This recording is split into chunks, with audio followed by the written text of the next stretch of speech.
Hello and welcome to Getting Your Money's Worth, the show that focuses on value. I'm Judith West, and our guest today is Sheryl McCarthy, reporter for NewsDay and distinguished journalism professor at Queens College. Hello, Sheryl. Did I get it right? Did I get the pedigree right? Okay. I got the most important thing right. Right. The name. Right. Sheryl, let's get right to the point. We're living in unusual times today. A black man and a female running for president. Last week in the New York Times, Gloria Steinem had an article where she opined that a female with Barack Obama's credentials would never be in the race. What's your point of view?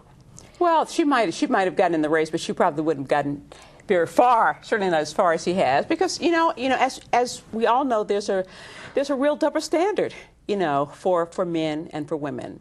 And you see that at the way that Hillary Clinton gets nitpicked and picked on. Was she crying? Was she crying is a good thing? Was she crying is a bad thing? How's her hair? How her hair, her cleavage, even though she wasn't actually showing any. Really nasty attacks by Rush Limbaugh. I don't think we want to watch a middle-aged woman age in the White House. Certainly, a black female with Barack Obama's credentials would be nitpicked about her experience. As would a white female, no? Probably, yeah. I think you're right. I think you're right. I don't think she did say black female, but there is always an assumption, almost in every situation, that a male, is qualified. More qualified, that he's cut out to be a leader. And, we give him the benefit of the doubt where we don't give it to her. So I think Gloria Steinem was absolutely right. And she happens to be a Hillary supporter. Mm-hmm.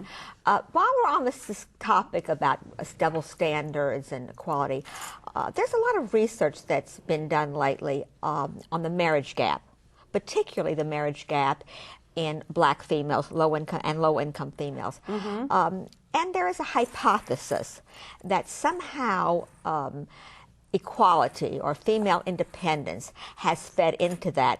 I suppose it's what's good and what's bad. Mm-hmm. What do you have to say about that? Well, there is a marriage gap. A large, I guess probably the majority of black women at any point in time are not married. Certainly a much smaller percentage than just about any other group. Right. I don't think it has anything to do with equality. What does it have I think to it do? has to do with the development of black males. The reason so many black females are not married is because there aren't eligible, marriageable males. And this has a lot to do with black male development or lack of it. There's no point in marrying somebody who doesn't have a job, who doesn't have an education, who can't take care of you. And black females know that. You can be poor by yourself. Right. You don't need to be poor and abused and have to take care of somebody. Take care of someone too. And so that's really the reason. In fact, I did a column a few years ago. It was an article that was written in the Journal of Blacks in Higher Education that showed, because the myth for so many years was that the higher the education of a black female, the lower her chances of getting married. In fact, that is not true. It's not true. It's not true. I mean, the more if you have a college education and higher, the greater the likelihood of your getting married if you are a black female, because you have earning power. You're considered more desirable, certainly from an earning standpoint. So that really isn't true. It's all about the development or lack of development of black males and the eligibility of, the availability of marriageable males. Well, folks who stress about this, after all, and many do, and should, and probably more should. Right. What remedies are there? Well, that seems like a simple question. Well, but still, it's a huge problem. It's been a problem a long time because it has a lot of repercussions, not just for black females who want to have a normal social life, a normal family life, but also for black children. 70% of black children grow up in homes where there's just a single parent, and that parent tends to be the female. I think it has huge repercussions, especially for young black males not having a positive black male male role model in the home. What can you do about it? I mean, it's about a lot of long-term things, which is, you know, promoting the value of education for black males, supporting in any ways that you can the development of black males so that they get education, so they can have jobs, so that they're responsible.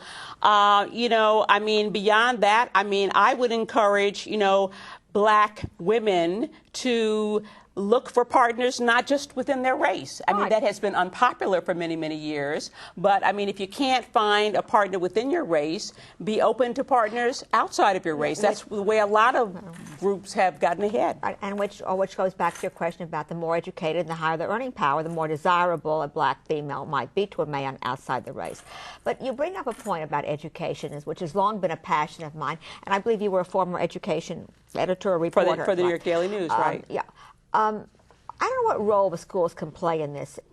Today's Times, as a matter of fact, speaks to urban high schools wanting to send more of their graduates to college. In fact, the superintendent of Prince George's County in Maryland says, for me, I want my kids to be just like Greenwich, Connecticut. I mean, it's a lofty ambition. Mm-hmm.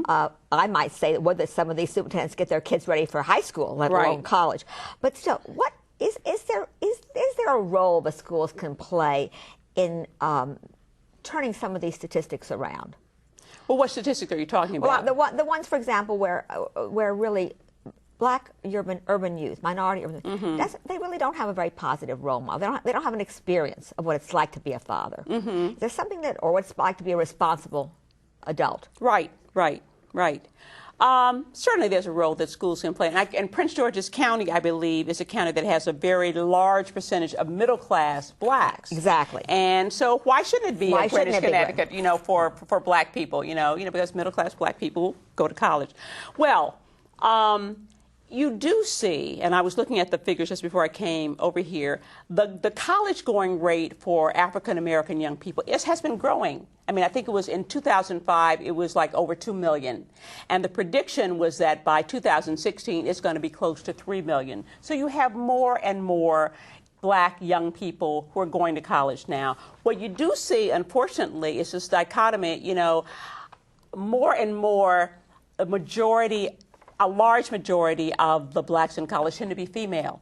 You know, it used to be, you know, sort of like maybe like 50-50, then it was 60%, then it's 70%. If you look at some colleges, I think like Medgar Evers in Brooklyn, part of the City University, I think it's something like 70 or 80% female. Right. And that's sort of a problem. Which, by the way, is true now also for white females. It's also true for white females. There are more white females in college than white males. Right.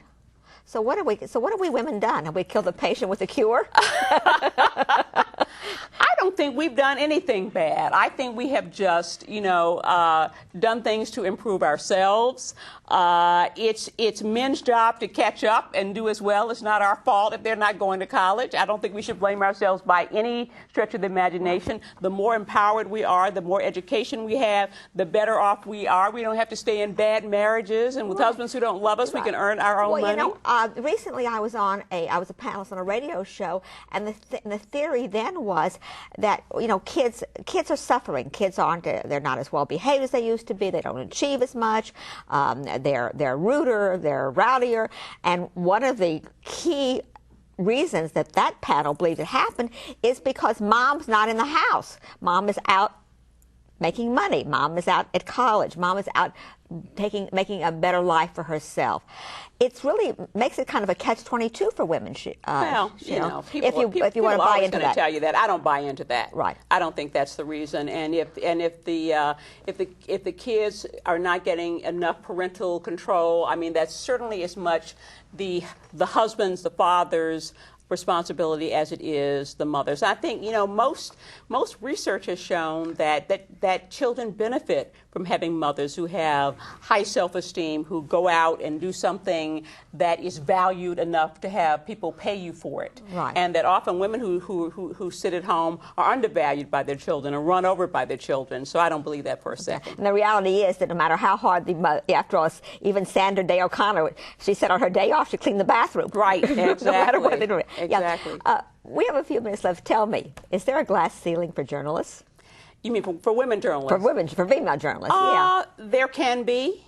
There can be, it depends on the circumstances. I mean, certainly what you have seen in the last 10 to 15 years, so many more women coming into journalism. And part of that has been because, journalism lost some of its hotness that it had right after Watergate, and men started going into other fields like finance, and and you have women coming into fields where men are going out of. So you have a lot more women in the business, and you have a lot more women. One of my best friends is deputy managing editor of the Raleigh News Observer. I know women who have been publishers of newspapers, who are editors of newspapers, who are, who are going up the line. So it really depends. It helps to have a male up there who will recognize your talents and move you along. It helps for you to make your what you want known. Tell them what you want to be. And be a little more outspoken about yourself. Exactly, which guys have been all along. I mean, I think I heard the best story that kind of encapsulates this. A friend of mine was telling me that she was talking to her two boys, 1, 9, and 7, and talking about what careers they might go into. And she said to her 9-year-old, well, you might be a doctor. He lives in New York City. He says, oh, I don't want to be a doctor. That's for women. Oh, I love it. Right. I love it. There's and there are a lot more women going into medicine these days. Are you, journalists that are in print, are you worried about the decline in print, people reading the newspapers? I think we're concerned about what's happening in the newspaper business, period. Primarily about the fewer people reading, but also about disinvestment of news organizations in their own product.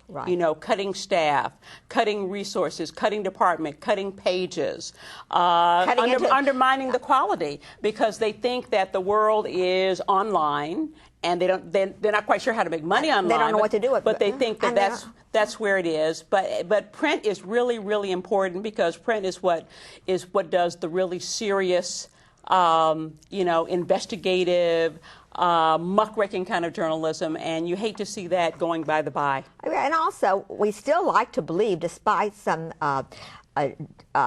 different oddities here and there, that print is where we're going to find the truth. Exactly. As opposed to all the other avenues that are available. Right, which is a lot of opinion and entertaining. Well, right. I mean, the worst thing about all these other things is that any idiot has a podium. Exactly. When you talk about citizen journalism, people like the idea, but it's not. A lot of it's not very good. And a lot of it certainly isn't true. Right. Exactly. Right. Well, it's been a pleasure having you. Thank you so much for being on my show. And thank you for having me. I believe that I would tell our viewers, I'm Judith West. Our guest is Sheryl McCarthy, and you're watching Getting Your Money's Worth. And Sheryl, I think that you gave your money's worth. Okay. Thank you.